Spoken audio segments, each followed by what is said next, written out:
Z Fold 7 is here, and I can't go back to the Z Fold 6. I just can't do it. And I want to talk about it in this video because I think it's important if you're considering picking one of these phones up. Officially launches tomorrow. So that means today is the last day you can pre-order it, get that $1,000 maximum trade-in credit, the storage credit, all those different things. I got an affiliate link in the description, but I can't go back to the Z Fold 6. As much as I like the Z Fold 6 and as much as I do miss having the S Pen, there's something that's more important to me about this phone: the form factor. And this is a lesson that I learned even with the S25 Edge. So many people talked about the S25 Edge, and they're like, oh, well, the battery, it sucks. It doesn't have 3 cameras. It's not the greatest. You should get the Plus. You should get the Ultra, whatever. The S25 Edge ended up being, to the point that I got this phone, probably my favorite phone this year. And even though it had a 3900, well, it has a 3900 milliamp battery, it would last me all day. I didn't have any problems with it. But what really sold me on this phone, it's so lightweight. It is so easy to carry. I love the ergonomics on it, and you get all the big screen experience, the flagship level performance. I don't care about the telephoto that much, but the form factor is what got me. And the form factor on this is what gets me as well. I highly encourage you. I know it's down to 0 hour. It's D-Day. This is the day to make a decision because after tomorrow, the pre-order stuff is gone.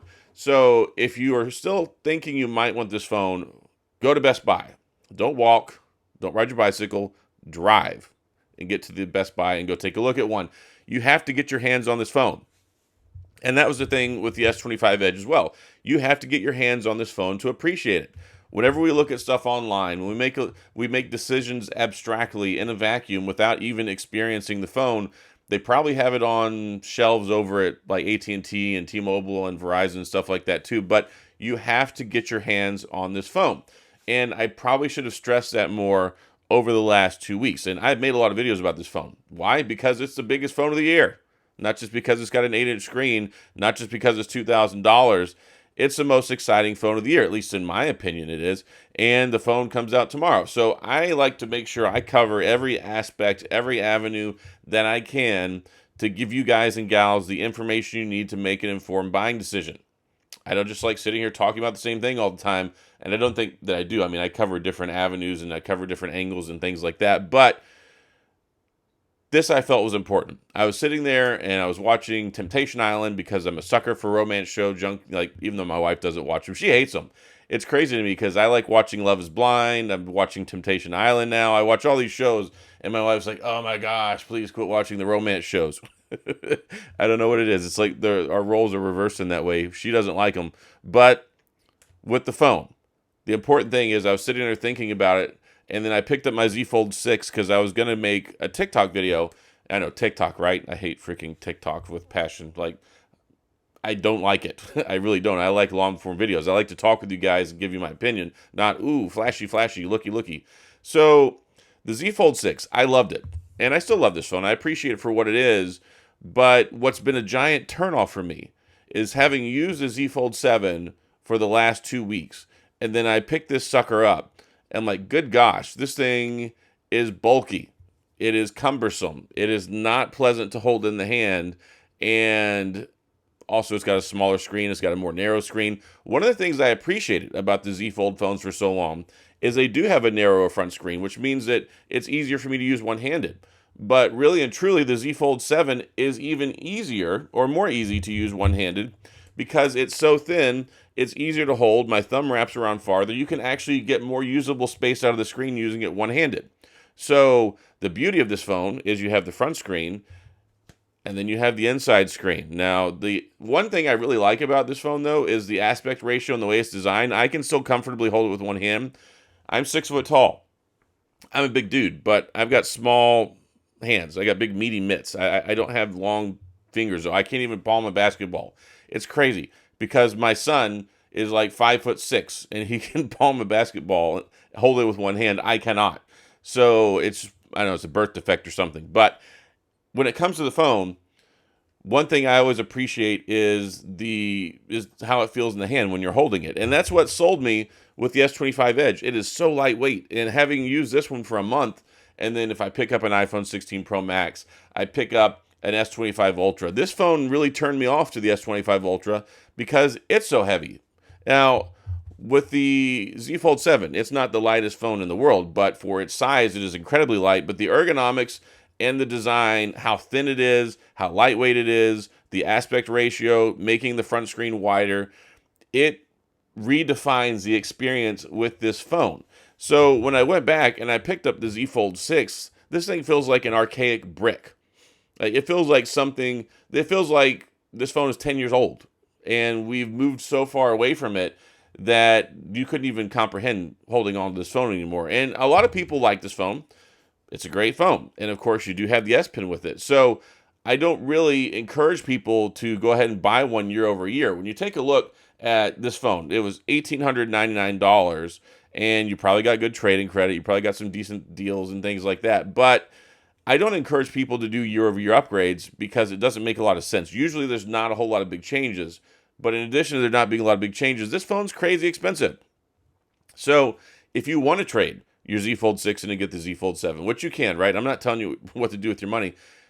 You'll get $1,000 trading credit. So you can get the Z Fold 7 for $999. Of course, you get the free double storage upgrade. It's free if you get the 512, right? And you have a little bit of money left over you can put towards the upgrade if you want to get you get the 1 terabyte. The 1 terabyte's not a free storage upgrade, but the 512 is. And yeah, it just doesn't make a lot of sense to spend that kind of money year over year because you basically have the same experience. Yes, we do have an upgraded camera in the 7. It's lighter. It's got bigger screens. It's got a better camera. Like, there are a lot of substantial upgrades. So if it weren't still $1,000 on top of your trade-in, I would maybe encourage more people to do it. But if you got a Z Fold 5, if you got a Z Fold 4, if you got a Z Fold 3, it is going to be an insanely magical upgrade, right? It's going to be something where it is a night and day experience using it. Plus, there have been so many improvements in the hardware department. There have been improvements in the chipset. There have been design changes. So this is the thinnest and the lightest before we got to the Z Fold 7. And if you remember, every year, it was like, okay, we shaved a millimeter off. We shaved a millimeter off. We added a millimeter here. And they just made it a little bit narrower and a little bit thinner, a little bit wider each year, only by like a millimeter. And we kind of thought it was a joke, right? It just really wasn't all that tangible. I even had my Z Fold 5 and my 6 and my 7 out yesterday because I made a TikTok video. And I wanted to show off the differences. And when you look at the 7, looking at it online is a completely different experience than what it's like to hold this phone and to use it. And I say, like, you wouldn't go buy a car without test driving it, would you? I've done it. I bought like 3 cars from Carvana without test driving them. But for like normal folks, right?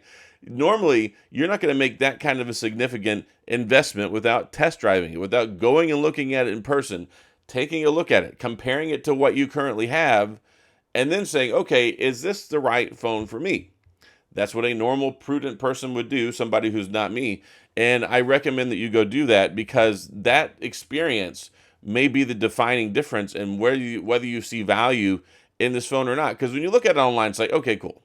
But does it really give you that wow factor when you're looking online? Absolutely. No, it does not. It does not give you the wow factor. It's like, okay, cool. They got another folding phone. It still has 3 cameras on the back. It still has the screen on the front. You know, that you can see there are some changes, but unless you can really see it in person and you can look at it and go, wow, I really appreciate these changes. And I guarantee you, if you've got a Z Fold, or the original one, if you've got a Z Fold, a Z Fold 2, a 3, a 4, or 5, you can even have a 6. And I caution you, if you've got a Z Fold 6 and you're on the fence about this and you think, hey, maybe I shouldn't buy it, don't go look at it in person because it is going to instantly make you want to buy one. Now, the biggest hang up I had, and I talked about this before the phone came out, I was very worried about the S Pen because the S Pen is something I use so much whenever it comes to my Z Fold 6, the same way with the 5, the 4, the 3, and I was like, okay, I'm going to test out the 7. I know it's going to be a good phone, but in the back of my mind, I have this frustration that there is no S Pen, and this phone would be perfect. If this phone had the S Pen, it would be absolutely perfect. And I do got to say, I shared this in a video yesterday. If you get one of these generic styluses that have the little rubber grommet on the end of it and they've got the little disc on the front, you can use it just fine with this phone.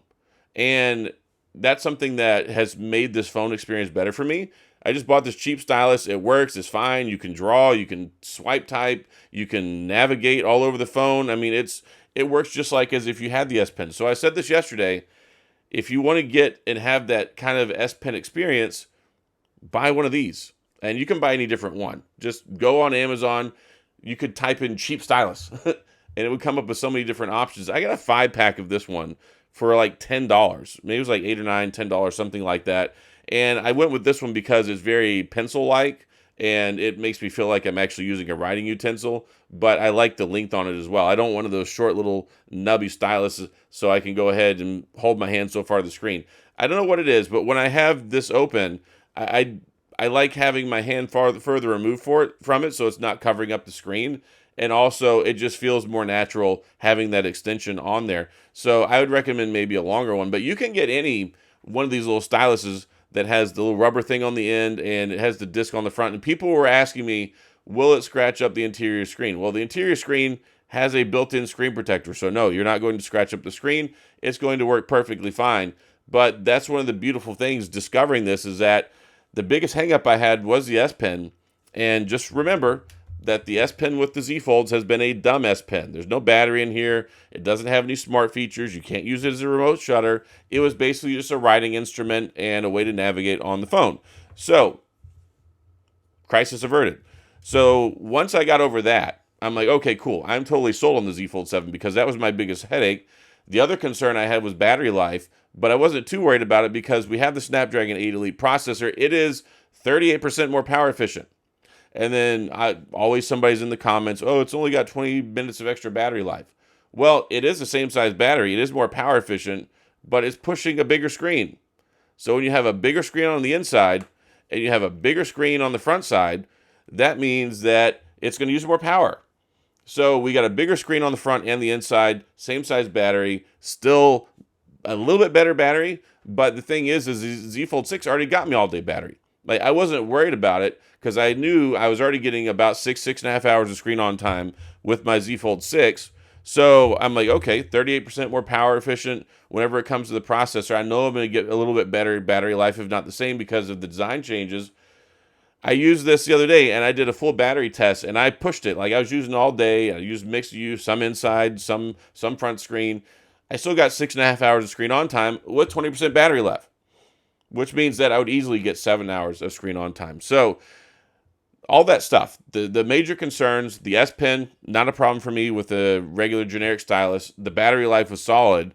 And I know some people care about the under-display camera no longer being there. I don't care. For me, it doesn't matter because I'd rather have a better camera. The 4-megapixel camera that was in the 6, pants. It sucked. It was really not good quality. And the images didn't look good. I mean, it wasn't for taking glamour shots. It was mostly for doing things like, while you've got the screen open, you can do FaceTime stuff, or you can use, well, Skype is gone now, but Zoom and things like that. Honestly, I'd rather just get rid of it altogether, and we have just that entire contiguous screen with no interruption. But if I have option between under display camera that sucks or better camera that's always there, I'm going to go with better camera that's always there because it's just like on the front screen. I always use it, right? So I'm used to it being there. So there are not really a whole lot of pain points with this phone for me. Hopefully this allayed some of your concerns and just for my shared experience. But what really did it for me, what really was like, okay, I cannot go back to the 6, is this design. I love the screen. The interior screen, super, super nice. And then I actually use the front screen more than I do the interior screen. The interior screen is like maybe I use it 20% of the time, maybe 30%. Why? Because I'm always on the go. I'm always working. I'm always doing stuff. I'm just doing stuff with one hand, not always two hands. And I just take my phone in my pocket. I use it just like any other phone. And so many people were like, oh, well, you can't use the Z Fold 6 like any other normal phone because the screen is so narrow. And I had so many people complaining, nobody asked for this, nobody asked for this. Apparently that's the new theme for this year is nobody asked for this. Well, what was the big change in the last couple of years? If you take a look at other phones, trying to make a bigger screen on the front. And other companies they're aiming straight for Samsung and trying to offer that experience that people wanted that Samsung wasn't giving, which was a bigger front screen, right? So now Samsung has the bigger front screen. It is almost exactly to me like using a regular phone. In fact, in some ways better. because, like I said, I don't have the biggest hands in the world. If I've got, let's say, my S25 Ultra, try and grab this over here, like I can't reach very far on the front screen of this phone. Yes, it's beautiful. You've got the big screen experience all the time, but it's hefty, it's bulky, and ergonomically, like I said, my hands, they just don't reach all the way over there. So one-handed use, when I'm typing, I can't really do that very well, and some other things. So this one is basically like the perfect phone. It's like the perfect normal phone on the front, but then you get this epic interior screen experience as well. So I really like the phone. I wanted to share this with you because this, I think, is what helps the most. If you're trying to decide whether you want to buy one, this is what you need to do. Above all else, you need to take a look at one in person. And then it's insanely light. You pick this thing up, and it basically, I think it's a little bit lighter, right about the same size as the S25 Ultra. I don't remember exactly how many grams, but the phone, for the size of it, is insanely light. It's insanely light. It's super thin, and just taking a look at it side by side, nah, I'm not going back. Like this is not something to me that's negotiable at this point. And I even have the thin-born case on my Z Fold 7 right now compared to the Z Fold 6, and you can see there's a tremendously big difference there. And not only is it just the size, but this one feels like a dense brick. Like it feels very, very dense, and it's like, okay, you can feel the heft from this phone. So I love the Z Fold 7. I love foldable phones. I've been covering them since they first came out. And I remember I made a conscious decision when they did come out because, one, they were very expensive, and two, there's just not a lot of coverage. I didn't work with Samsung back then. Samsung did not like me for many years. They probably still don't like me, but I guess they're like, well, the guy gets views on his videos, so we'll work with them.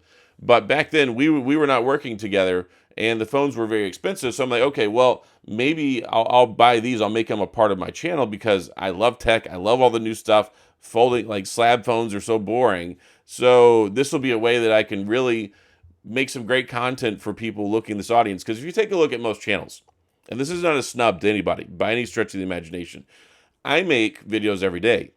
A lot of people make one video and they're done. Like they get the Z Fold 7, they make one video.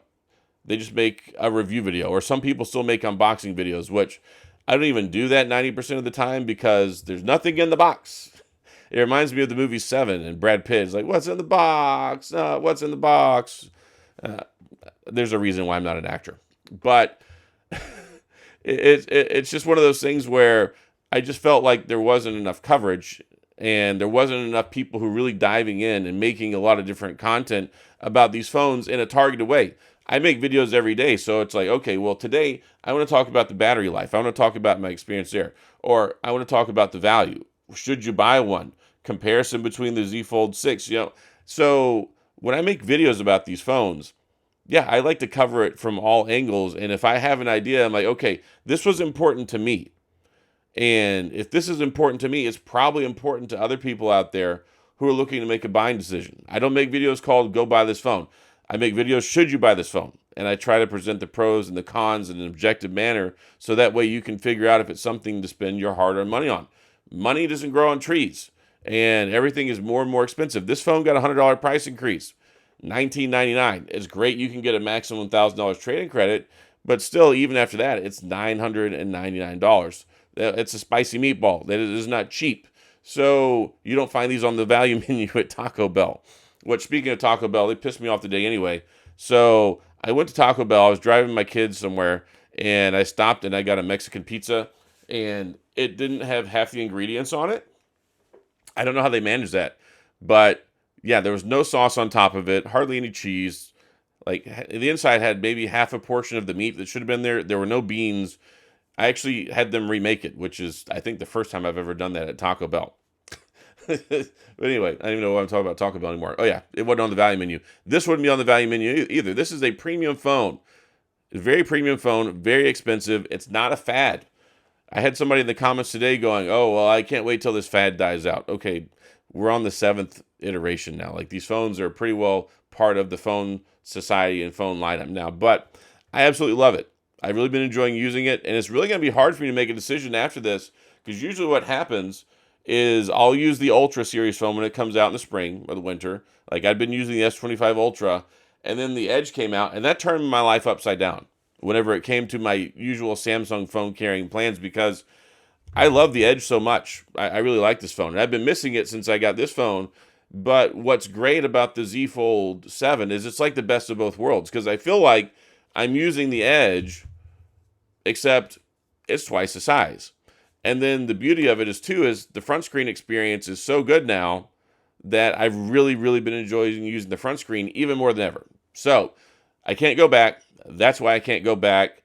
Hopefully this helped you out if you're trying to make a buying decision on this phone, because again, pre-orders in today. Of course, I've got an affiliate link in the description. You can use that. Of course, get your $1,000 maximum trade-in credit, storage upgrade incentives, all those things. But that stuff goes away tomorrow. Like, tomorrow is the day. Actually, I think it ends at like midnight once we get there tonight. So if you're interested, now's probably a good time. If you're not interested, don't go look at one. I talked about this. Like, there is a lot of FOMO with this phone. It's one of those things where it's very powerful. You see the phone, you're like, okay, I'm going to ignore it. I'm going to ignore it. I'm not going to get one of these things. And then you see everybody posting about it. And then everyone's like, it's amazing. It's amazing. It's so good. And you start seeing the advertisements. You start seeing all the videos flying. FOMO is real. Fear of missing out. It is very, very real. So if you don't want one of these phones, stay away. hide in your house somewhere. Turn the TV off. Don't use your phone. You're going to see stuff posted about this all over the place. If you do want one, though, go look at it. Go look at it at Best Buy, or try to go to your carrier store. See what it feels and looks like in person, because that, I think, is going to be the big defining factor. Because not only is it a new phone with new upgrades, a lot of cool upgrades, it has the it factor, and it just feels so good in the hand to use it. So that's all I got. If you have any questions, comments, gripes, concerns, complaints, all those things, please, of course, go to the comment section. I'll do my best to get back with you. If you enjoyed the video, please hit the like and the subscribe button and the little notification bell if you want updates when new videos come out. And as always, thanks for being here. I appreciate you watching, and I'll see you guys next time.